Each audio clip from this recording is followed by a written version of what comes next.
नमस्कार दोस्तों, अगर आपने हमारा पिछले क्लास का वीडियो देखा है तो आप सबको ज्ञात है कि पिछले क्लास में हम लोग कूलम्ब्स लॉ को डिस्कस कर रहे थे और आज का क्लास उसी कूलम्ब्स लॉ से रिलेटेड क्या है रखा गया है। आज के क्लास में हम कूलम्ब्स लॉ से रिलेटेड छोटे छोटे पॉइंट को क्या करेंगे, आपके बीच डिस्कस करेंगे। पिछले क्लास में आपको मैंने बताया था कि अगर कोई एक पॉइंट चार्ज है जिस पर चार्ज का मान Q1 है, एक दूसरा पॉइंट चार्ज है जिस पर चार्ज का मान Q2 है और इनके बीच का सेपरेशन क्या है, R है, इनके बीच की दूरी क्या है, R है, तो इनके बीच जो फोर्स लगता है, इलेक्ट्रिक फोर्स लगता है, उसका फॉर्मूला होता है F बराबर 1/4πε0 और Q1 इंटू Q2 बट्टा R²। और ये जो फॉर्मूला है हमने कूलम्ब्स लॉ के मदद से क्या किया था, प्राप्त किया था। और मैंने आपको ये भी बताया था कि ये जो फॉर्मूला है ये तभी लगता है जब दो चार्जेस जो है, पॉइंट चार्जेस जो है, या तो एयर में प्रेजेंट होते हैं या तो क्या प्रेजेंट होते हैं, तो वैक्यूम में प्रेजेंट होते हैं। ठीक है ना। तो आज का क्लास कूलम्ब्स लॉ से रिलेटेड है, उसके बारे में हम क्या करेंगे, कुछ पॉइंट्स को डिस्कस करेंगे। इसमें जो पहला पॉइंट हमने लिखा है, ये क्या लिखा है, तो आइए इसको देखते हैं। हमने लिखा है Coulomb's law is only applicable in case of point charge. और पिछले क्लास में भी इसके बारे में आपको मैंने कुछ बातें बताई थी और आज मैं लिखवा दे रहा हूं उसको। तो लिखा गया Coulomb's law is only applicable in case of point charge. यानी कूलम्ब्स लॉ जो है वह केवल पॉइंट चार्ज होने पर ही क्या होता है, तो अप्लाई होता है। यानी जिन दो चार्जों के बीच में हम फोर्स को फाइंड आउट करने के लिए कूलम्ब्स लॉ क्या करते हैं, अप्लाई करते हैं। कूलम्ब्स लॉ से प्राप्त फॉर्मूला को अप्लाई करते हैं। वो चार्जेज जो है वो पॉइंट चार्जेज होने चाहिए। अगर वो चार्जेज पॉइंट चार्ज नहीं है तो उसके लिए हम लोग क्या कर सकते हैं, कूलम्ब्स लॉ को डायरेक्टली अप्लाई नहीं कर सकते हैं। यानी कूलम्ब्स लॉ को हम डायरेक्टली अप्लाई अगर कहीं करते हैं तो वहां करते हैं जहां पर दो चार्जेस जो होंगे वो पॉइंट आकार के होते हैं, या दो से अधिक चार्जेस जो होंगे वो पॉइंट आकार के होते हैं। ठीक है। तो फिर हमारे मन में ये सवाल आएगा कि क्या पॉइंट चार्ज रहेगा तो ही हम उनके बीच लगने वाले फोर्स को प्राप्त कर सकते हैं, क्या इसके अलावा हम प्राप्त नहीं कर सकते? तो नहीं दोस्तों, हम बड़े आकार के चार्जेस के बीच में भी लगने वाले फोर्स को कैलकुलेट कर सकते हैं, प्राप्त कर सकते हैं। लेकिन उसके लिए ये कूलम्ब्स लॉ जो है हम डायरेक्टली अप्लाई नहीं कर सकते हैं। तो हमने लिखा है आगे, for extended body we apply elemental method. यानी जब एक्सटेंडेड बॉडी की बात होगी, जब बड़े आकार के वस्तुओं की बात होगी, तो वहां पर हम लोग एलिमेंटल मेथड का क्या करते हैं, इस्तेमाल करते हैं। यानी कूलम्ब्स लॉ को अप्लाई करने से पहले हम एलिमेंटल मेथड का क्या करते हैं, तो उपयोग करते हैं। और ये एलिमेंटल मेथड है क्या, तो जब कभी भी हमको बड़े आकार के वस्तुओं के बीच लगने वाले इलेक्ट्रिक फोर्स को कैलकुलेट करना होगा, वहां पर मैं इस मेथड को क्या करूंगा, आपके साथ डिस्कस करूंगा। आगे जब कभी भी अगर कोई भी बॉडी होंगे, बड़े आकार के बॉडी होंगे, ठीक है ना, यानी पॉइंट आकार को छोड़ करके अन्य आकार के बॉडी होंगे, उनके बीच हमें जब कभी भी इलेक्ट्रिक फोर्स कैलकुलेट करना होगा तो वहां पर हम एलिमेंटल मेथड का उपयोग करके क्या करेंगे, आपको उनके बीच फोर्स निकालना क्या करेंगे, तो सिखाएंगे। ठीक है ना। तो इतना आप रहने दीजिए, मतलब समझ लीजिए कि पॉइंट आकार के चार्जेस के लिए ही हम डायरेक्टली ये फॉर्मूला अप्लाई कर सकते हैं। जब बड़े आकार के चार्जेस होंगे तो उसके लिए हम एलिमेंटल मेथड का उपयोग करते हैं, और जब कभी भी बड़े आकार के बीच में हमको फोर्स निकालने की बात होगी वहां पर मैं आपको क्या करूंगा, एलिमेंटल मेथड अच्छे तरीके से आपसे डिस्कस करूंगा। ठीक है। तो पहला पॉइंट वो रहा। दूसरा पॉइंट क्या है, the electric force acting between two point charge. यानी दो पॉइंट चार्ज के बीच जो इलेक्ट्रिक फोर्स लगता है, is acting around the line connecting two point charges. यानी वह लगता है दोनों पॉइंट चार्जेस को जोड़ने वाले लाइन की ओर, रेखा की ओर। मतलब क्या दोस्तों, तो आइए देखते हैं। अगर मान लीजिए एक पॉजिटिव चार्ज है और एक दूसरा पॉजिटिव चार्ज है, इनके बीच का सेपरेशन क्या है, आर है, इनके बीच की दूरी क्या है, तो आर है। ठीक है ना। तो ये दोनों सिमिलर नेचर के चार्ज हैं, समान प्रकृति के चार्ज हैं, तो ये दोनों एक दूसरे को विकर्षित करेंगे। तो आखिर बात आएगी कि यह इसको विकर्षित करेगा और यह इसको विकर्षित करेगा, अर्थात यह इसको रिपेल करेगा और ये इसको रिपेल करेगा। तो ये जब इसको रिपेल करेगा तो ये चार्ज के ऊपर जो फोर्स एक्सपीरियंस होगा वो किस डायरेक्शन की तरफ होगा, किस दिशा की तरफ होगा। हम यहां पर फिर से ले लेते हैं कि इस पर चार्ज का वैल्यू Q1 है, इस पर चार्ज का वैल्यू क्या है, Q2 है।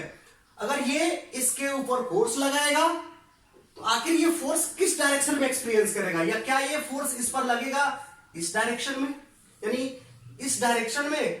मान लीजिए ये फोर्स लगा रहे, इसका नाम रख लेते हैं क्या, F1। क्या ये फोर्स इस डायरेक्शन में एक्सपीरियंस करेगा, या फोर्स इस डायरेक्शन में एक्सपीरियंस करेगा, या फोर्स इस डायरेक्शन में एक्सपीरियंस करेगा, या इधर करेगा, या इधर करेगा। यानी ये जो फोर्स इसके ऊपर लगा रहा है तो वह यह फोर्स जो है ना किधर की तरफ एक्सपीरियंस करेगा, किस दिशा की तरफ अनुभव करेगा, यानी इसके ऊपर किस दिशा की तरफ फोर्स लगेगा। तो कभी कभी लोग कभी इधर लगा देते हैं, कभी इधर लगा देते हैं, कभी इधर लगा देते हैं, कहीं इधर लगा देते हैं। तो कंफर्म हमें रखना है कि आखिर हम लगाएंगे तो फोर्स किधर की तरफ लगाएंगे, यानी वो फोर्स अनुभव करेगा तो किधर करेगा। और जस्ट लाइक फिर उल्टा आप ये बोल सकते हो कि ये लगाएगा तो किधर लगाएगा। तो दोस्तों इसमें कंफ्यूजन वाली बात कोई नहीं होनी चाहिए, ठीक है ना, हमारे लिए कोई कंफ्यूजन नहीं होना चाहिए। उसी को क्लियर करने के लिए ये पॉइंट आपके सामने इंट्रोड्यूस किया गया है, ठीक है ना। तो सिंपल सी बात है, कहा जाता है कि अगर दो पॉइंट चार्ज हैं, एक पर चार्ज का वैल्यू Q1, दूसरे पर चार्ज का वैल्यू Q2, मैंने लेट कर लिया, मान लिया, तो अगर ये इसके ऊपर फोर्स लगाएगा, ये इसके ऊपर फोर्स लगाएगा, तो फोर्स ऑफ रिपल्सन होगा, इनके बीच रिपल्सन का फोर्स लगेगा। तो मतलब यह रिपेल करेगा और ये इसको रिपेल करेगा, तो किधर करेगा, अगर रिपेल करेगा विकर्षित करेगा तो किधर करेगा, तो उधर करेगा। किधर करेगा जी, तो उसके लिए पॉइंट लिखा गया, क्या लिखा गया, the electric force acting between two point charges, यानी दो पॉइंट चार्ज के बीच जो इलेक्ट्रिक फोर्स लगता है इज एक्टिंग अलोंग द, यानी वो लगता है किधर, line connecting two point charges, यानी दोनों पॉइंट चार्ज को जो लाइन कनेक्ट करता है, जो लाइन जोड़ता है, उसी लाइन की तरफ क्या होता है, तो फोर्स लगता है, इलेक्ट्रिक फोर्स। तो डायरेक्शन कंफर्म हो गया कि दो पॉइंट चार्ज को जो लाइन जोड़ता है उसी लाइन की तरफ क्या होता है, तो इलेक्ट्रिक फोर्स दो पॉइंट चार्ज के बीच क्या होता है, लगता है। तो ये रिपेल करेगा और ये रिपेल करेगा, तो किधर करेगा, तो जो लाइन इनको जोड़ रहा है उधर की तरफ, तो लाइन ये जोड़ रहा है उधर की तरफ, यानी इधर की तरफ। तो इसका नाम रख लेते हैं F1। और ये जो है आपको इसको रिपेल करेगा, ठीक है ना। न्यूटन का थर्ड लॉ आप जानते हो कि हर एक क्रिया का क्या होता है, विपरीत प्रतिक्रिया होता है, ठीक है ना। तो यहां से ये क्या करेगा, अब इसको रिपेल करेगा तो किधर करेगा, तो ये जो लाइन जोड़ रहा है उसी लाइन के तरफ, यानी लाइन स्ट्रेट खींचेंगे, ये लाइन को स्ट्रेट खींचेंगे, तो ये क्या हो जाएगा, आपका F2 हो जाएगा, ठीक है दोस्तों। फिर से एक निगेटिव चार्ज, दूसरा निगेटिव चार्ज, इस पे चार्ज की वैल्यू Q1, इस पे चार्ज की वैल्यू Q2, दूरी तो कुछ ना कुछ होने करेगा बीच का, और इनके बीच का डिस्टेंस R है, तो एक दूसरे को फिर से ये रिपेल करेंगे क्योंकि सिमिलर नेचर है और पॉइंट चार्ज है ये लोग। तो ये रिपेल करेगा, ये रिपेल करेगा किधर, इसी लाइन के ओर F1, ये रिपेल करेगा किधर, इसी लाइन की ओर, यानी F2। यानी लाइन हमेशा स्ट्रेट होगा और उसी की तरफ क्या करेगा, वो रिपेल करेगा, ठीक है ना। एक प्लस हो और दूसरा क्या हो, तो माइनस हो, ठीक है ना। तो यहां पर क्या होगा, आपको पता है कि प्लस और माइनस के बीच में क्या होता है, तो अट्रैक्शन देखने को मिलता है, यानी डिसिमिलर नेचर के चार्ज हो और वो पॉइंट आकार के चार्ज हो तो उनके बीच क्या होता है, तो अट्रैक्शन होता है। तो एक पर चार्ज की वैल्यू Q1, दूसरे पे चार्ज की वैल्यू Q2, इनके बीच का डिस्टेंस क्या है, R है। तो ये एक दूसरे को अट्रैक्ट करेगा, एक दूसरे को ये आकर्षित करेगा, तो ये किधर करेगा, इसी लाइन की ओर करेगा। तो हम लिख लेते हैं कितने फोर्स से, F1 फोर्स से, ठीक है ना। और ये जो है इसको अट्रैक्ट करेगा कितने फोर्स से, F2 फोर्स से, ठीक है ना। ओके, लेकिन यहां पर जो F1 और F2 मैं लिख रहा हूं, इसकी वैल्यू आपस में क्या होंगी, बराबर होंगी। F1 ये लगा रहा है इस पर F1, ये F2 लगा रहा है, ये लिख रहे हैं, लेकिन ये दोनों वैल्यू क्या होंगे, आपस में बराबर होंगे। कहिएगा कैसे, तो आप जानते हो न्यूटन साहब का थर्ड लॉ क्या कहता है कि हम किसी बॉडी के ऊपर जितना फोर्स एक्सर्ट करते हैं वो भी हमारे ऊपर उतना ही फोर्स क्या होता है, एक्सर्ट करता है, लेकिन डायरेक्शन दोनों का क्या होता है, अपोजिट होता है, ठीक है दोस्तों। तो अब चाहो तो ये आप फिगर यहां पर इस जो यहां पर मैंने दिखाया है आप नोट्स में क्या कर सकते हैं, इसको डाल सकते हैं, ठीक है ना। तो ये पॉइंट नंबर 2 ये कहता है, ठीक है ना दोस्तों। आते हैं पॉइंट नंबर 3 पे। अब पॉइंट नंबर 3 क्या है, तो लिखा गया इसमें परमिटिविटी ऑफ मीडियम। आपको मैंने पिछले क्लास में बताया था कि यहां पर जो एप्सिलॉन है इसको परमिटिविटी ऑफ मीडियम कहते हैं, यानी माध्यम की विद्युतशीलता कहते हैं। तो दोस्तों ये परमिटिविटी ऑफ मीडियम को मैंने बताया था कि पिछले क्लास में आपको कि मैं अगले क्लास में इसको डिस्कस करूंगा। तो ये परमिटिविटी ऑफ मीडियम को मेरे को बताना है कि परमिटिविटी ऑफ मीडियम है क्या। तो परमिटिविटी ऑफ मीडियम यानी माध्यम की विद्युतशीलता जो है किसी भी मीडियम का, किसी भी माध्यम का क्या होता है, प्रॉपर्टी होता है। कोई भी मीडियम है तो उसके बाद वह अलग अलग प्रकार के प्रॉपर्टी को शो करता है। उसमें से एक प्रॉपर्टी क्या होता है, उसका परमिटिविटी ऑफ मीडियम भी होता है, ठीक है ना, जो इस फोर्स के फॉर्मूला में आपको शामिल है।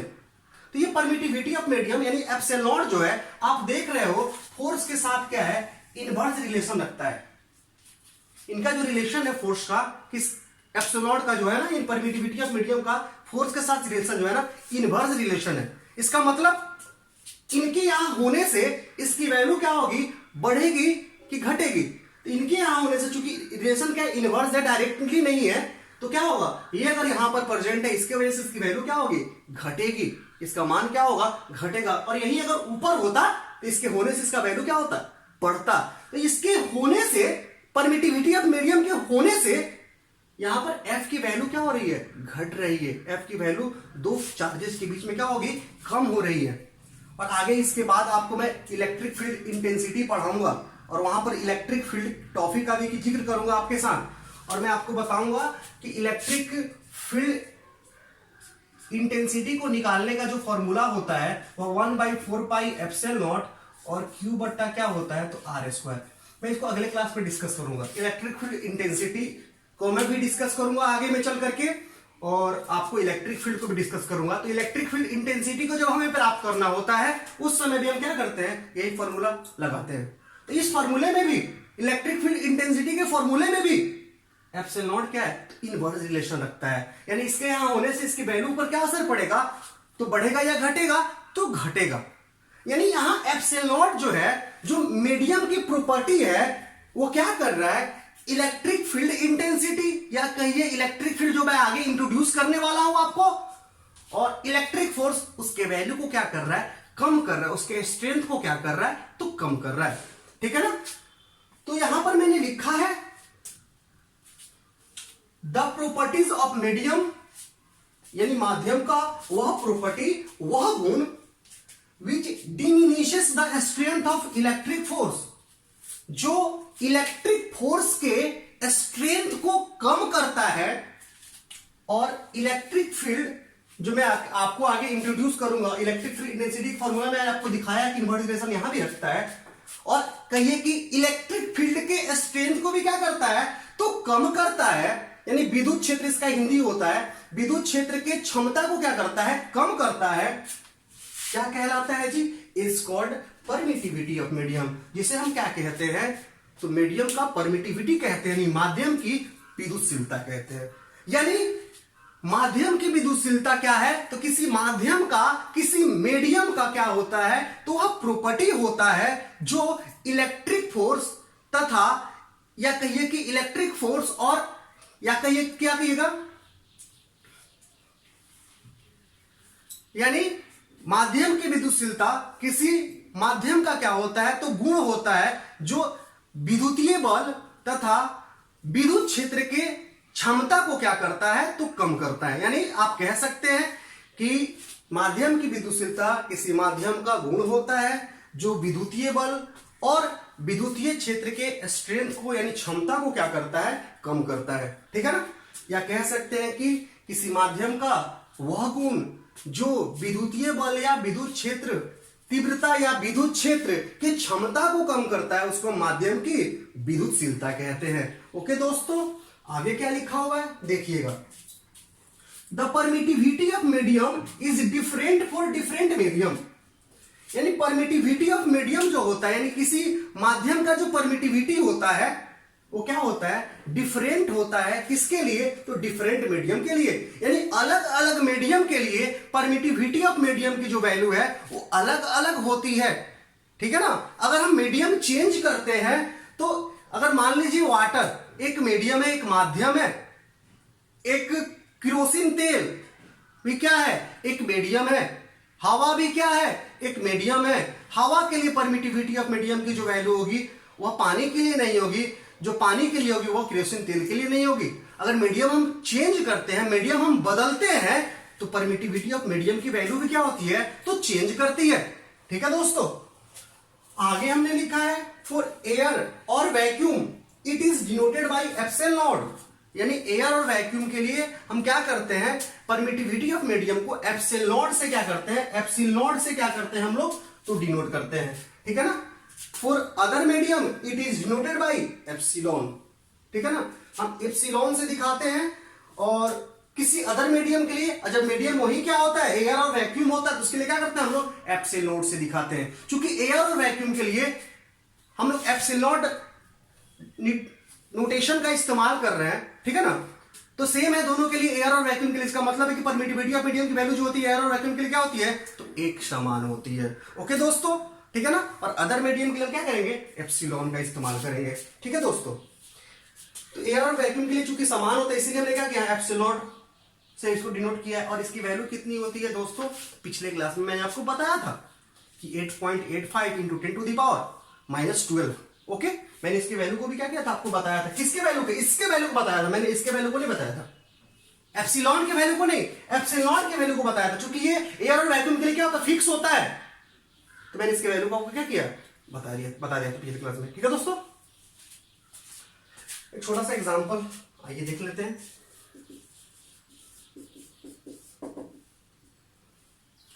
मान लीजिए दो चार्जेज हैं,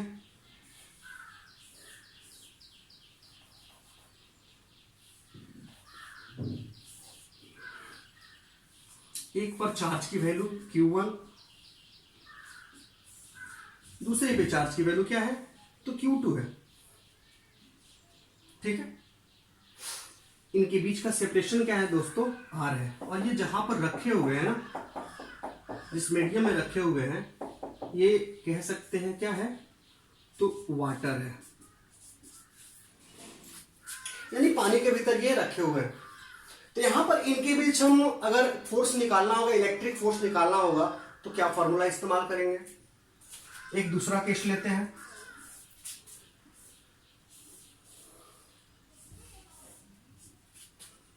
वही चार्ज का सिस्टम है, Q1 Q2, बीच का सेपरेशन R, ठीक है ना। और यहां जो ये लोग रखे हुए हैं कहां पर है, तो ये कह सकते हैं कि या तो एयर में है या तो क्या है, वैक्यूम में है। तो यहां पर अगर फोर्स निकालना होगा इनके बीच, जो फॉर्मूला हम इस्तेमाल करेंगे वो क्या होगा, F बराबर 1/4 pi epsilon Q1 into Q2 बट्टा। अब देखिएगा क्या हो गया बदलाव इसमें, मैंने यहां एप्सिलॉन का इस्तेमाल किया था एयर और वैक्यूम के लिए। तो चूंकि मैं यहां पर जो दोनों चार्जेस प्रेजेंट है वो एयर और वैक्यूम में प्रेजेंट नहीं है, बल्कि कहां प्रेजेंट है, तो वाटर में, पानी में, ठीक है दोस्तों। इसलिए यहां पर हम जो इस्तेमाल करेंगे एप्सिलॉन नहीं बल्कि एप्सिलॉन। अभी बताया हमने कि एयर और वैक्यूम के लिए एप्सिलॉन होता है, बाकी अदर के लिए क्या होता है, एप्सिलॉन होता है। तो यहाँ पर फॉर्मूला में क्या होंगे, थोड़े से चेंजेस आएंगे। जो जहां पे पहले एप्सिलॉन था वहां पे क्या होगा, एप्सिलॉन होगा। यहाँ वाटर भी हो सकता है, कोई केरोसिन, यहाँ पे कोई कह दे कि केरोसिन का तेल रखा हुआ है, या कोई और मीडियम इसके बीच क्या करेगा, इंट्रोड्यूस कर देगा, तो उसके लिए भी हम क्या करेंगे, यही फॉर्मूला इस्तेमाल करेंगे। लेकिन जब कभी भी एयर और वैक्यूम की बात आएगी उसके लिए क्या करेंगे दोस्तों, इसके लिए तो जो पहले से जानते हैं वही क्या होगा हमारा, फिर से फॉर्मूला हो जाएगा 1/4 pi epsilon Q1 into Q2 बटा R²। चूंकि ये जो फॉर्मूला है वो किसके लिए है, तो एयर और वैक्यूम के लिए। एयर और वैक्यूम के लिए तो सोचना ही नहीं है, ये फॉर्मूला हम लगा देंगे। और अदर के लिए क्या करेंगे, फॉर्मूला में ज्यादा चेंजेस नहीं है, जहां एप्सिलॉन था वहां पर क्या है दोस्तों, तो एप्सिलॉन है। ओके, ये आपको पॉइंट नंबर 3 के हिस्से थे जो मैंने आपको बताया। इसको भी क्या करेंगे आप नोट में एग्जाम्पल को उतार लेंगे तीसरे पॉइंट के साथ, ठीक है ना। इस तीसरे पॉइंट में और कुछ डिस्कस हमें करना है, आइए देखते हैं।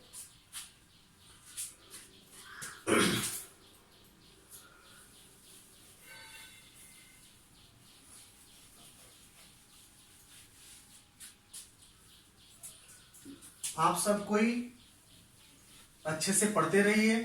जो कुछ भी आप लोगों को दिक्कत हो रही है तो प्लीज आप हमें कमेंट बॉक्स में लिख करके बताइए। और आपको मैंने वीडियो के अंत में अपना मोबाइल नंबर भी प्रोवाइड किया हुआ है।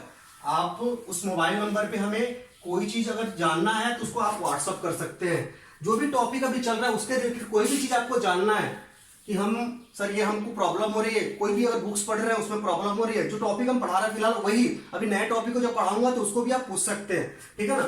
जो मैं फिलहाल अभी टॉपिक पढ़ा रहा हूं उससे रिलेटेड अगर आप बुक्स स्टडी कर रहे हो, अगर उस बुक्स में भी आपको कोई प्रॉब्लम्स आ रही है तो आप प्लीज हमें अब यहाँ पर या तो यूट्यूब चैनल पे कमेंट के माध्यम से बताएं या तो क्या करें हमें व्हाट्सअप करें। हम आपके जो भी सवाल उत्पन्न होंगे आपके मन में जो आप हमको बताएंगे हम उसको क्या करेंगे तो सॉल्व करने का प्रयास करेंगे, ठीक है ना। और आपको सॉल्व करके बताएंगे कि देखिए ऐसे ये होगा, आप इसको ऐसे कर लेना, ठीक है ना। तो दोस्तों ऐसा नहीं कि आप पढ़िए, जो दिक्कत हो तो आप मन में रख लीजिए, आप पूछिए, आप ही के लिए हम सब कुछ कर रहे हैं। हम लगे हुए हैं कि आपको एक बेहतर पढ़ाई का माहौल हम YouTube के माध्यम से दे पाए और प्लीज आप उसका फायदा उठाएं। प्लीज आप लोग पढ़ें, ठीक है ना, क्योंकि आप लोग जब नहीं पढ़ोगे तो मेरे पढ़ाने से कोई फायदा नहीं होगा। ऐसा नहीं है कि वीडियो आ रहा है और हम वीडियो देख रहे हैं, चलो भाई क्या दिक्कत है देख लिए, फिर अगला वीडियो आएगा वो भी कहीं देख लेंगे। तो नहीं जी, आपको पढ़ा रहे हैं, ऐसा थोड़ी मनोरंजन हम लोग कर रहे हैं। आप इसको बढ़िया से पढ़िए। अगर आप ढंग से पढ़ लेते हो, जितना भी हम पढ़ा पाएंगे वो तो आपका क्लियर हो जाएगा। तो आप बढ़िया से पढ़िए और जो भी डाउट्स हो रहे हैं आपको हमें बताते चलिए, हम उसको क्या करेंगे तो डिस्कस करेंगे, ठीक है दोस्तों।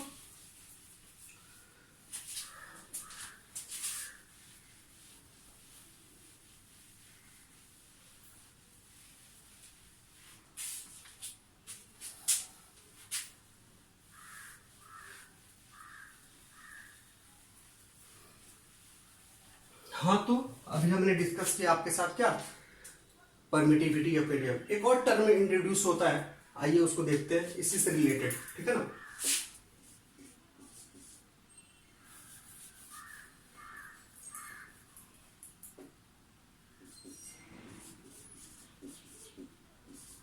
Relative permittivity.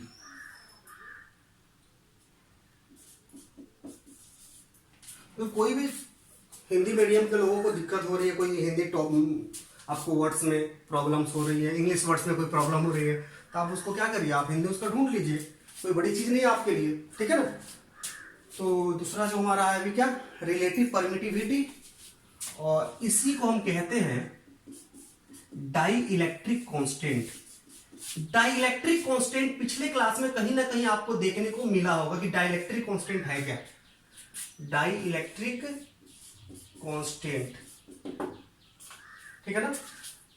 ये अगला जो हमारा ये है, अभी आपको पढ़ाए हैं परमिटिविटी ऑफ मीडियम, ठीक है ना, और उससे से रिलेटेड ये था आपका टॉपिक, इसको भी हमें डिस्कस कर रहे हैं, ठीक है आपके साथ। तो क्या है रिलेटिव परमिटिविटी और डाई इलेक्ट्रिक कांस्टेंट, ठीक है ना। तो ये रिलेटिव परमिटिविटी और डाई इलेक्ट्रिक कांस्टेंट है क्या, इसको हम लोग क्या करते हैं देख लेते हैं, ठीक है ना। रिलेटिव परमिटिविटी को हम लोग लिखते हैं एप्सिलॉन आर। यहां से थोड़ा सा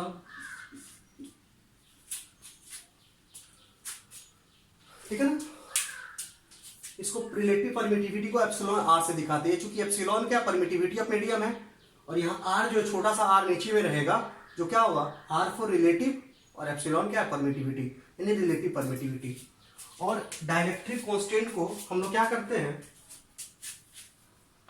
तो इसको हम लोग कैपिटल की से क्या कैसे क्या करते हैं तो डिनोट करते हैं डाइलेक्ट्रिक कांस्टेंट को, ठीक है।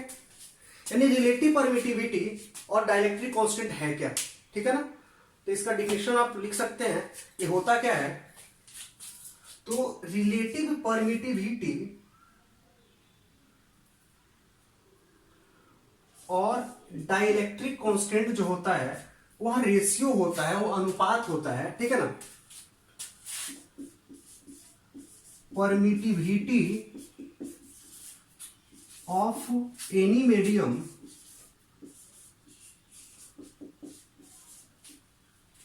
और परमिटिविटी ऑफ एयर और वैक्यूम।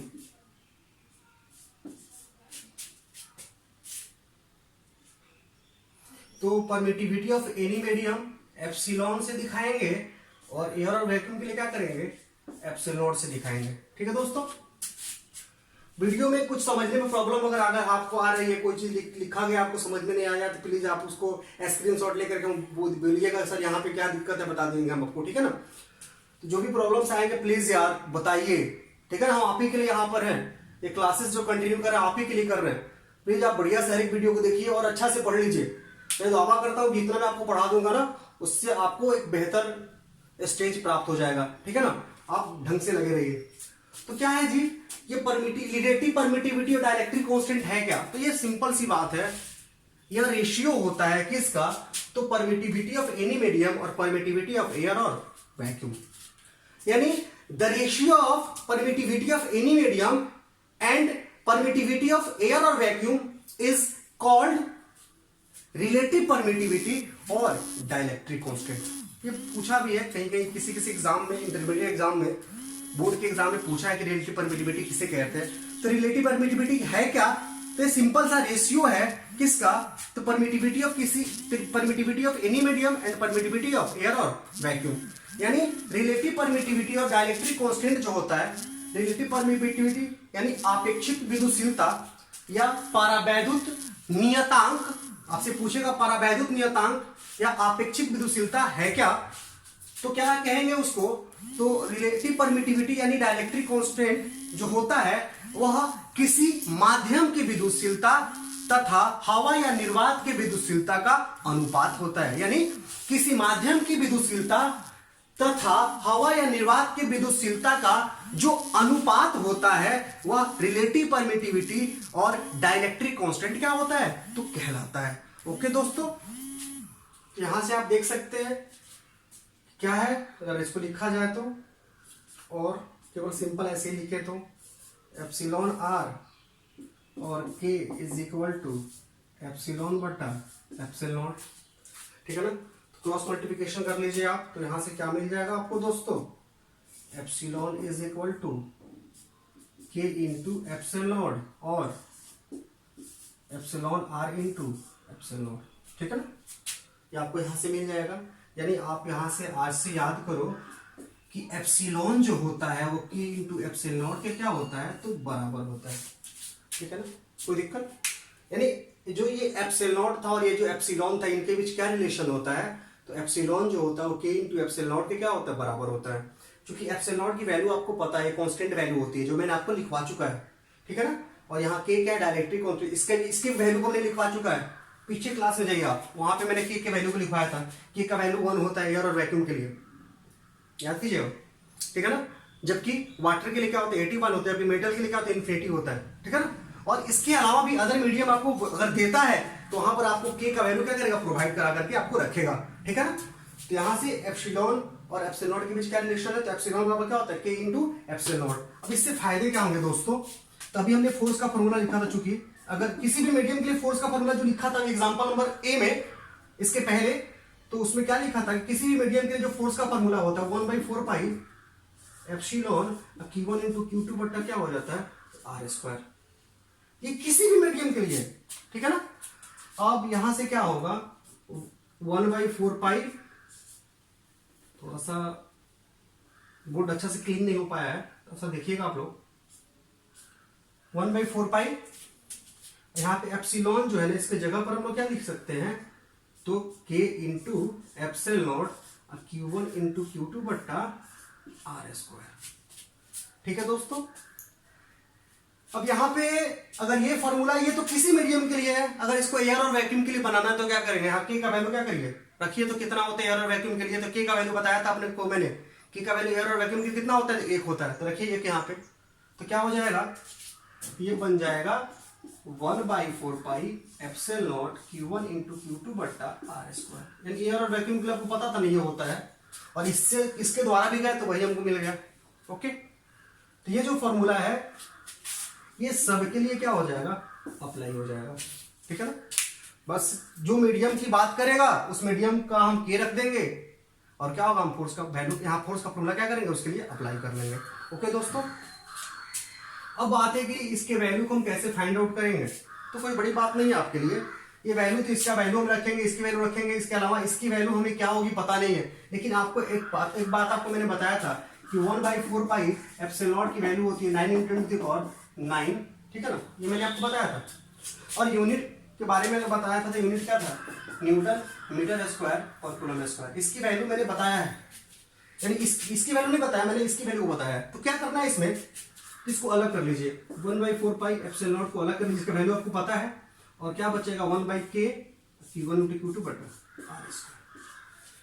तो इसकी वैल्यू पता है, रख लेंगे, Q1 का वैल्यू रख लेंगे, Q2 का रख लेंगे, R रख देंगे, और K का वैल्यू भी क्या होगा हमें पता रहेगा। ठीक है ना, इसको भी रख लेंगे, तो ये फोर्स क्या होगा आपको निकल जाएगा किसी भी मीडियम के लिए, कोई दिक्कत दोस्तों।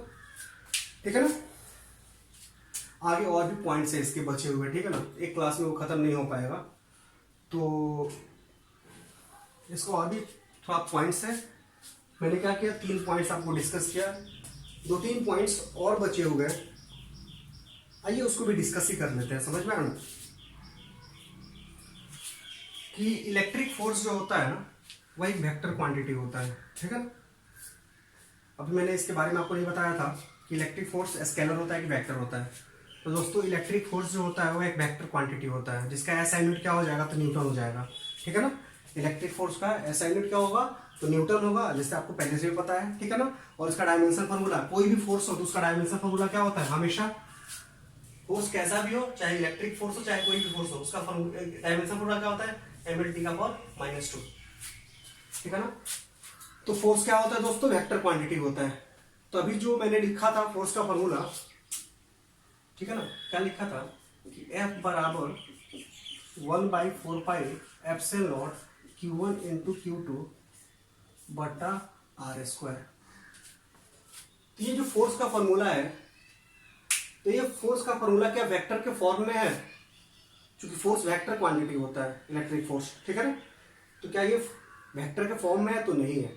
ठीक है ना, ये स्केलर के फॉर्म में है, केवल इसके पास मैग्नीट्यूड है। ठीक है ना, तो मैं यहां लिख सकता हूं टॉपिक 4 नंबर, इलेक्ट्रिक फोर्स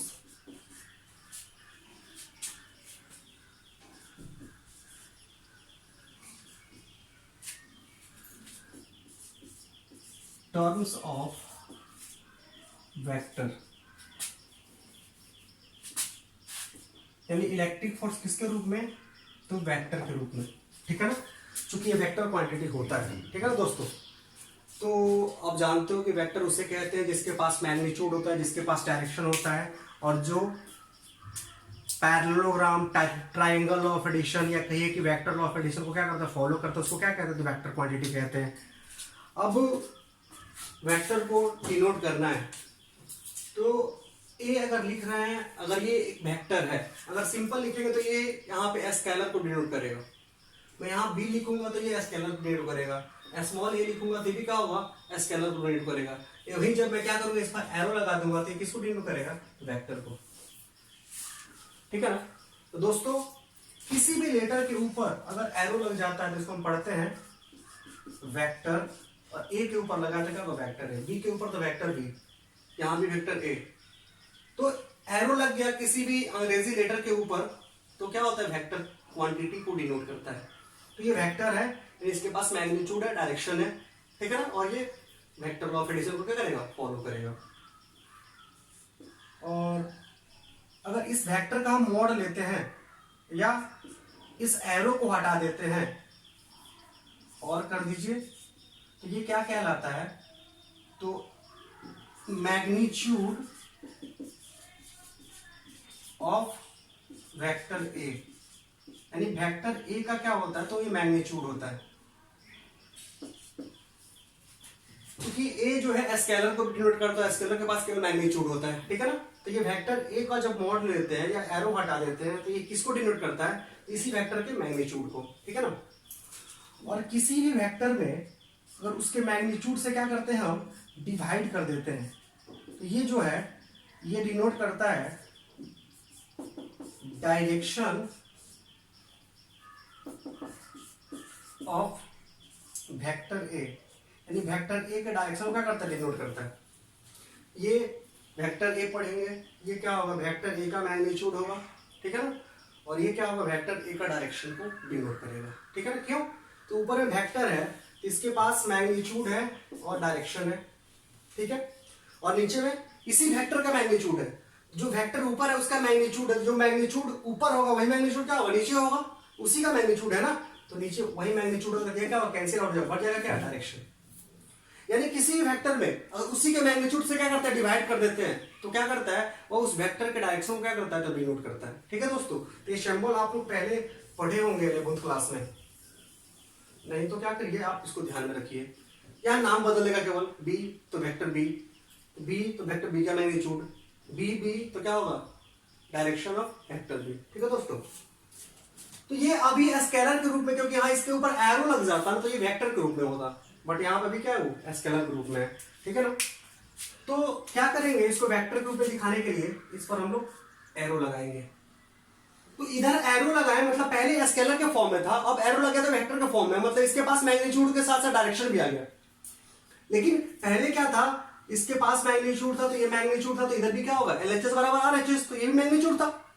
लेकिन जब डायरेक्शन लगाए, लेकिन इधर तो डायरेक्शन नहीं लगाए, इसमें 1/4 पाई एप्सिलॉन तो कांस्टेंट है, 1/4 पाई एप्सिलॉन कांस्टेंट है, और ये Q1 स्केलर क्वांटिटी होता है, और यहाँ Q2 भी क्या होगा, स्केलर, क्योंकि दोनों चार्ज है। चार्ज क्या होता है, स्केलर होता है, आपको मैंने पहले ही बता चुका है। ये स्केलर, ये तो क्या है, फिक्स वैल्यू है, और यहाँ चार्जेज है, ठीक है ना, तो ये भी स्केलर है। तो स्केलर, ये स्केलर है, इसमें वेक्टर कौन हो सकता है, तो ये r डिस्टेंस है। हम चाहेंगे तो यहाँ वेक्टर के लिए इसको दिखा सकते हैं, कैसे, क्योंकि डिस्टेंस r जो है वो Q1 और Q2 के बीच का क्या है, डिस्टेंस है, और ये सबसे शॉर्टेस्ट डिस्टेंस है r, क्योंकि यहाँ जो r होता है इनके बीच का शॉर्टेस्ट डिस्टेंस होता है, और शॉर्टेस्ट डिस्टेंस डिस्प्लेसमेंट भी हो सकता है, ठीक है ना। तो यहाँ डिस्टेंस को हम लोग वेक्टर के फॉर्म में दिखाएंगे तो क्या होगा, ये डिस्टेंस नाम के डिस्प्लेसमेंट के रूप में क्या होगा, दिखाया जाएगा, क्योंकि शॉर्टेस्ट डिस्टेंस है, ठीक है ना। तो यहाँ हम क्या करेंगे, एक r लिखेंगे और नीचे में उसी r के मैग्नीट्यूड से क्या कर देंगे, डिवाइड कर देंगे। तो मैंने क्या किया जी, जब इस वेक्टर में इसके मैग्नीट्यूड से डिवाइड किया तो मैग्नीट्यूड से मैग्नीट्यूड कट जाएगा, क्या बचेगा, डायरेक्शन, यानी इसके पास केवल डायरेक्शन बचेगा। तो इधर भी मैंने एरो लगा के डायरेक्शन को डिनोट किया है, और इधर ये लगा क्या किया, डायरेक्शन डिनोट किया है। इसके यहां आने से इसके वैल्यू के ऊपर कोई असर नहीं पड़ेगा, केवल इसको डायरेक्शन मिल जाएगा। कैसे वैल्यू का असर नहीं पड़ेगा, मान लीजिए तो ये वेक्टर है जिसका मैग्नीट्यूड क्या है, 4 है, डायरेक्शन कुछ ना कुछ होगा, और नीचे हम उसके मैग्नीट्यूड से डिवाइड कर रहे हैं, तो फिर 4 से डिवाइड करके 4 साल कट जाएगा ना, यहाँ क्या बचेगा, केवल डायरेक्शन बचेगा, तो इधर डायरेक्शन, इधर क्या हो जाएगा, डायरेक्शन हो जाएगा। तो ये जो है आपको क्या है, इलेक्ट्रिक फोर्स का वेक्टर रिप्रेजेंटेशन है, ठीक है ना। और इसको हम दूसरे तरीके से लिख सकते, क्या लिख सकते हैं जी,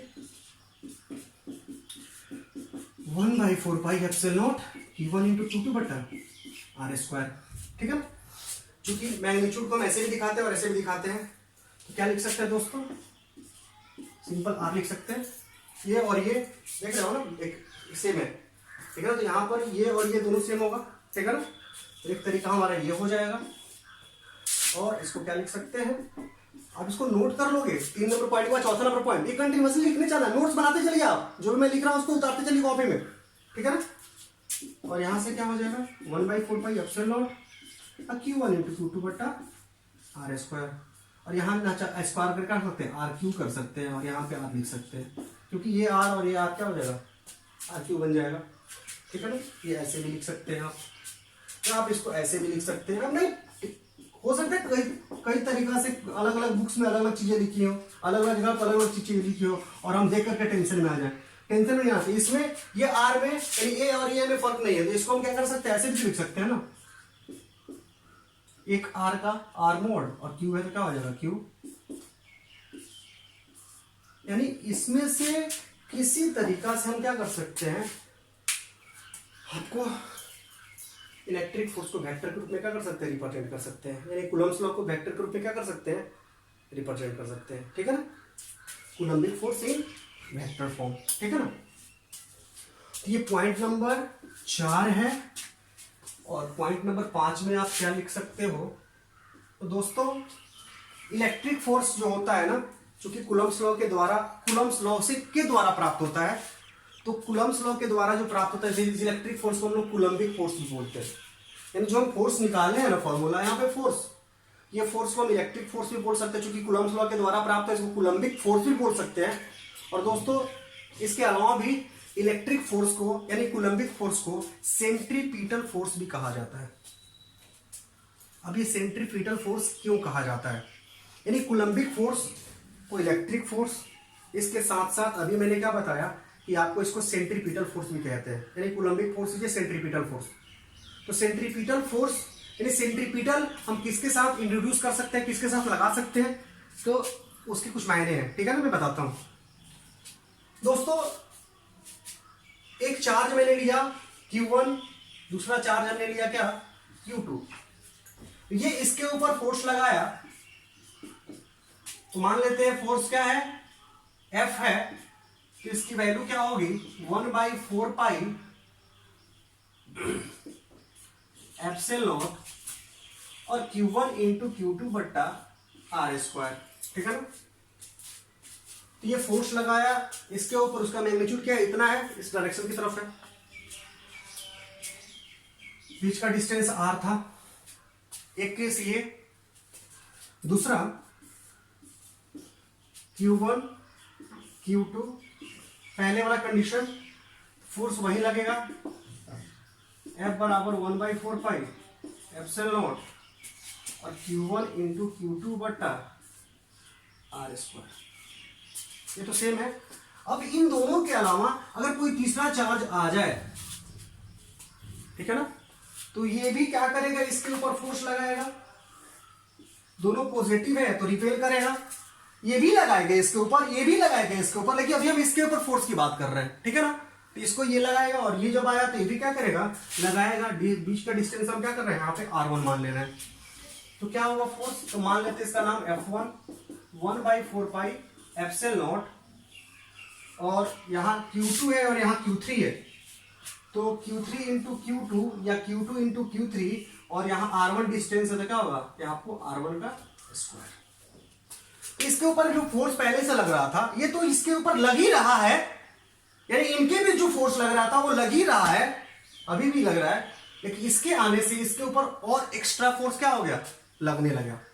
लेकिन क्या इस फोर्स के लगने से इसके ऊपर क्या इनके भी जो पहले से फोर्स लग रहा था, ये फोर्स क्या ये बदल गया, क्या ये चेंज कर गया, तो चेंज नहीं किया, और चेंज करता भी नहीं है, समझे, प्रैक्टिकली भी। तो यहां पर 2 पॉइंट चार्ज की भी जो इलेक्ट्रिक फोर्स लगता है ना, उसकी वैल्यू जो है किसी अन्य चार्ज पार्टिकल के आने से, पहले से जो लगता है, पहले से लग रहा था ये इनके बीच, ये आया तो और इसके ऊपर लगा, इनके बीच भी फोर्स लगना शुरू हो गया, लेकिन इनके बीच फोर्स लगने से इनके बीच जो फोर्स पहले से लग रहा था उसके वैल्यू पर कोई असर नहीं पड़ता है। यानी पहले से इनके बीच जो था फोर्स, वो फोर्स वैसे ही बरकरार रहता है, भले इनके बीच और एक्स्ट्रा फोर्स क्या होता है, ऐड हो जाता है, यानी पहले वाले वैल्यू के ऊपर कोई असर नहीं पड़ता है। ये यहां नहीं था तो भी असर नहीं पड़ा, और ये आया तो भी असर नहीं पड़ा, और लोग भी आ जाएंगे ना, तो इनके वैल्यू पर कोई असर पहले से नहीं पड़ेगा, और इनके बीच जो फोर्स लग रहा है, इनके बीच उनके फोर्स के वैल्यू पर भी इसके वजह से कोई असर नहीं पड़ता है, यानी इसके वजह से कोई असर नहीं पड़ता है। ठीक है, यानी इनके भी जो फोर्स लग रहा है ना, वो इनके वजह से कोई इस पर असर नहीं पड़ता। यानी पहले 2 पॉइंट चार्ज के भी जो फोर्स लगता है ना, किसी तीसरे चार्ज के होने या ना होने से उस फोर्स के ऊपर कोई असर नहीं पड़ता है। यही कारण है कि हम कहते हैं कि इलेक्ट्रिक फोर्स क्या होता है, एक सेंट्रीपिटल फोर्स होता है। यानी इलेक्ट्रिक फोर्स क्या होता है, केंद्रीय बल होता है, यानी सेंट्रीपिटल फोर्स होता है, क्योंकि इसकी वैल्यू जो है किसी अन्य चार्ज की उपस्थिति और अनुपस्थिति पर निर्भर नहीं करता है। ठीक है ना, एक पॉइंट हम यहां पर और लिख सकते हैं, electric force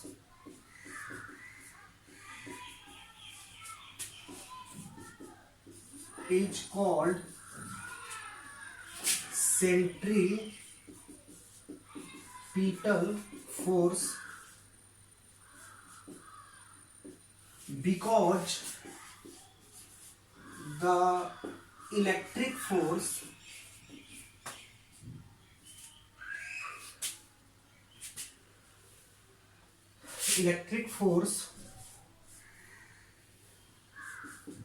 acting between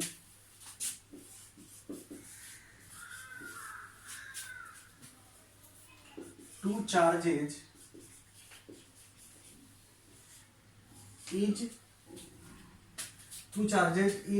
does not depends upon the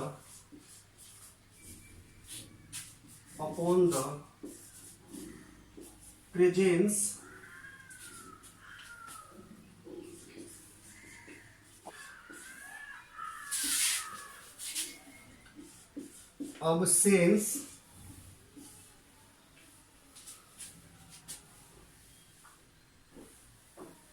absence of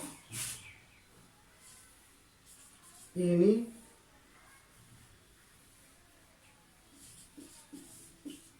other charge particle.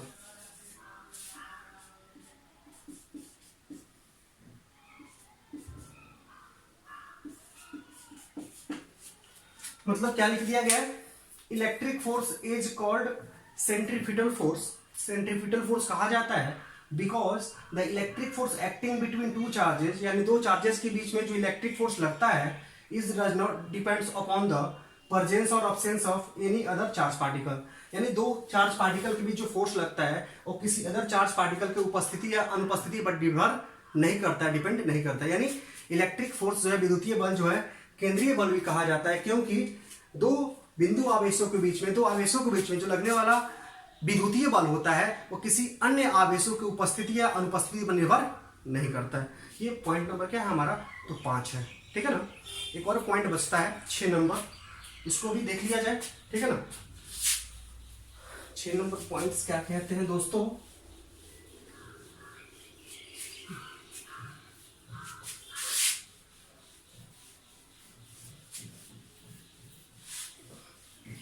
छह नंबर पॉइंट्स कहता है कि principal of superposition is applicable in case of electric force. यानी इलेक्ट्रिक फोर्स के केस में प्रिंसिपल ऑफ सुपरपोजिशन क्या होता है? अप्लीकेबल होता है, यानी अप्लाई होता है, ठीक है ना। आप लोग लिख सकते हो, मैं बोल देता हूं, ठीक है ना। मैं पहले समझ लीजिए इसको, मैं बोल देता हूं, उसके बाद आप लोग लिख लेंगे, ठीक है ना। 6ठा नंबर पॉइंट क्या कहता है दोस्तों? कहता है कि principal of superposition is applicable in case of electric force. यानी प्रिंसिपल ऑफ सुपरपोजिशन जो होता है वो इलेक्ट्रिक फोर्स होने की स्थिति में क्या होता है? तो अप्लीकेबल होता है, यानी लगता है, ठीक है ना। क्या है इसके, उसको समझने से पहले हम इसको एक समझते हैं पहले, ठीक है ना।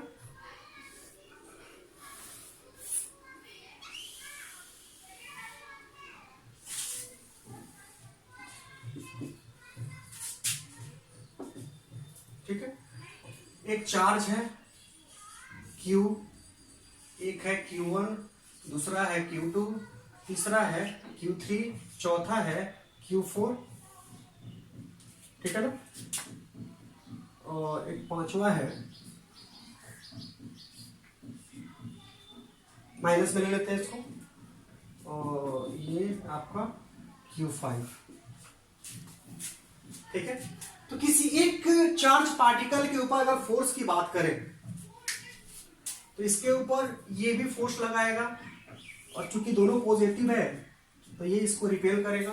इसके ऊपर केवल फोर्स की बात हम कर रहे हैं, ये भी लगाएगा लेकिन हम केवल इसको अपने ध्यान में रखेंगे क्योंकि इसके ऊपर हम फोर्स कैलकुलेट करना है। ये भी पॉजिटिव है, इसको क्या करेगा? ये रिपेल करेगा। ये पॉजिटिव है, ये भी क्या करेगा? तो रिपेल करेगा F3 से। और ये नेगेटिव है तो क्या करेगा? अट्रैक्ट करेगा F4 से। और ये पॉजिटिव है तो क्या करेगा? ये भी रिपेल करेगा क्या? F5 से। यहाँ पे परपेंडिकुलर होगा, 90 डिग्री का एंगल बनेगा सरफेस के साथ, ठीक है ना। तो कोई कहता है कि इसके ऊपर जो नेट फोर्स लग रहा है उसकी वैल्यू क्या होगी? तो जो F नेट उसके ऊपर लगेगा, इसके ऊपर कुल बल जो लगेगा इसकी जो वैल्यू होगी वो F1 plus F2 plus F3 plus F4 plus F5 के एडिशन के बराबर होगी। लेकिन ये जो एडिशन है वो सिंपल एडिशन है, ठीक है ना। तो ये जो इसके ऊपर नेट फोर्स लगेगा इसकी वैल्यू इनके एडिशन के बराबर होगी, सभी फोर्सेस के एडिशन के बराबर होगी। लेकिन किस एडिशन के? तो वेक्टर एडिशन के। क्यों वेक्टर एडिशन के? क्योंकि इलेक्ट्रिक फोर्स क्या होता है? एक वेक्टर क्वांटिटी होता है। और भी होंगे अगर तो उसको ऐड करते जाएंगे, प्लस प्लस प्लस, और भी ऐड करेंगे और n तक हो जाएगा। यहां 5 चार्ज थे इसके अलावा, तो इसके ऊपर लगा रहे थे, F5 तक फोर्स और लगे तो और लगाएंगे। तो किसी भी चार्ज पार्टिकल पर जो नेट फोर्स लगता है वह नेट फोर्स इसके ऊपर लगने वाले सभी फोर्स का क्या होता है? वेक्टर एडिशन होता है। समझ में आ रहा है? बस ये सिंपल सी बात है। यानी principal of superposition electric force होने की स्थिति में लगता है, यानी अध्यारोपण का सिद्धांत विद्युतीय बल होने की स्थिति में लगता है। लेकिन ये प्रिंसिपल ऑफ सुपरपोजिशन अध्यारोपण का सिद्धांत कहता क्या है? तो principal of superposition state that the net electric force acting on any charge particle is equal to vector sum of all the forces acting on it। ठीक है ना। यानी किसी भी चार्ज पार्टिकल के ऊपर जो नेट फोर्स लगता है वो नेट फोर्स उस चार्ज पार्टिकल के ऊपर लगने वाले सभी बलों का क्या होता है? तो वेक्टर सम होता है, वेक्टर जोड़ होता है। तो मैंने ये दिखाया है कि इसके ऊपर लगने वाले सभी फोर्स क्या है? जो है वो वेक्टर सम है। और वो वेक्टर सम जब करेंगे तो क्या होगा? वो एफ नेट देगा। यानी अभी मैंने आपको दिखाया है कि इसके ऊपर लगने वाला जो नेट फोर्स है वह इस पर लगने वाले सभी फोर्सेस का क्या है? वेक्टर सम है। यानी जब कभी भी किसी चार्ज पार्टिकल के ऊपर हम नेट फोर्स निकालेंगे, आज के बाद आप ध्यान रखिए न्यूमेरिकल क्लास में हम क्या करेंगे? इसको इस्तेमाल करेंगे। तो जब कभी भी किसी भी चार्ज पार्टिकल के ऊपर हम नेट फोर्स कैलकुलेट करेंगे तो नेट फोर्स निकालने से पहले क्या करेंगे? उसके ऊपर लगने वाले सभी फोर्सेस को निकालेंगे। लेकिन किस रूप में? तो वेक्टर के रूप में, तभी तो उसको जोड़ पाएंगे। तो क्या होगा? हमें नेट मिल जाएगा। यानी प्रिंसिपल ऑफ सुपरपोजिशन जो होता है वो अप्लाई होता है इलेक्ट्रिक फोर्स के केस में। यानी अध्यारोपण का सिद्धांत जो होता है वो आपको विद्युतीय बल होने की स्थिति में क्या होता है? लगता है। और अध्यारोपण का सिद्धांत क्या कहता है कि अध्यारोपण के सिद्धांत के अनुसार हम क्या लिख सकते हैं कि किसी भी आवेश के ऊपर लगने वाला कुल बल जो होता है उसके ऊपर लगने वाले सभी बलों का क्या होता है? तो आपको सदिश योग होता है। ठीक है ना। ओके, तो यहां पे आप लिख लीजिएगा। 6 नंबर में लिखेंगे क्या? तो 6 नंबर में क्या लिखेंगे? Principle of superposition is applicable in case of electric force.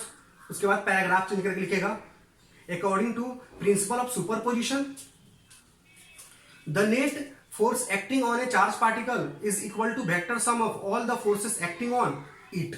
ठीक है ना। हिंदी में क्या लिख सकते हैं? अध्यारोपण का सिद्धांत विद्युतीय बल होने की स्थिति में क्या होता है? लगता है। और पैराग्राफ चेंज करके लिखिएगा अध्यारोपण के सिद्धांत के अनुसार किसी आवेश के ऊपर लगने वाला कुल बल जो होता है उसके कुल बल जो होता है उस पर लगने वाले अन्य सभी बलों का क्या होता है? तो सदिश योग होता है। ठीक है दोस्तों, तो आज जो भी कूलम्ब्स लॉ से रिलेटेड जो भी पॉइंट्स थे आपको मैंने डिस्कस किया। और अगला क्लास पता है आपको दोस्तों, इससे रिलेटेड न्यूमेरिकल का क्लास होगा। अगले क्लास से हम न्यूमेरिकल के साथ खेलेंगे। न्यूमेरिकल को कैसे बनाया जाएगा? आप पहले न्यूमेरिकल बनाते थे कि नहीं बनाते थे? आते हैं कि नहीं आता है पहले से आपको बनाने? नो टेंशन, अगले क्लास में मिलते हैं न्यूमेरिकल के साथ। और आपको न्यूमेरिकल आपके सामने जब लाएंगे तो देखिएगा कितना मजा आएगा। दोस्तों, आप न्यूमेरिकल क्लास अगर सच में करना चाहते हैं तो आप क्या कीजिए, सबसे पहले जितना भी मैंने वीडियो आपको बनाया है अभी तक उसको एक बार बढ़िया से देख लीजिए। समझ में आ रहा ना? तब आइए अगले क्लास में। अगर आप सच में न्यूमेरिकल लवर है, न्यूमेरिकल को लव करते हैं, न्यूमेरिकल को प्यार करते हैं, न्यूमेरिकल को अपना बनाना चाहते हैं, तो क्या कीजिए, अभी तक जो भी मैंने क्लास आपको पढ़ाया है उसको आप पढ़ करके आओ। उसको एक बार फिर से वीडियो को क्या करो, फिर से बैक जाओ, सारे वीडियो को देखो। और कल का अगले क्लास के लिए आप क्या करो, प्रिपेयर करो खुद को। और अगले क्लास हम आपको न्यूमेरिकल क्लास लेके आएंगे। और जब न्यूमेरिकल क्लास लेके आएंगे तो मैं ऐसे तोड़ के न्यूमेरिकल पढ़ाऊंगा जैसे आपको समझ में आए। और आपको न्यूमेरिकल बनाना सिखाएंगे, रटाना नहीं।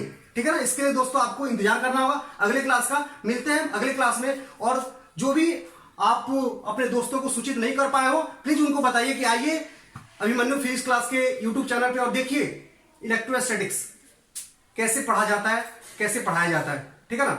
और जो भी प्रॉब्लम्स आपको क्रिएट हो रहा है प्लीज और प्लीज दोस्तों कमेंट बॉक्स में बताइए। नहीं तो आपको वीडियो के लास्ट में आपको एक पोस्टर के नीचे आपको नंबर मिल जाता है मेरा, आप उस नंबर पे व्हाट्सअप किसी भी क्वेश्चन का व्हाट्सअप कर सकते हैं जो अभी तक मैंने पढ़ाया उससे रिलेटेड। समझ में आ रहा? और आगे जो भी चीजें आपके मन में होंगी उन सारे चीजों का क्या करूंगा मैं, सोल्यूशन आपके सामने रख दूंगा। ठीक है दोस्तों, आज के लिए इतना ही।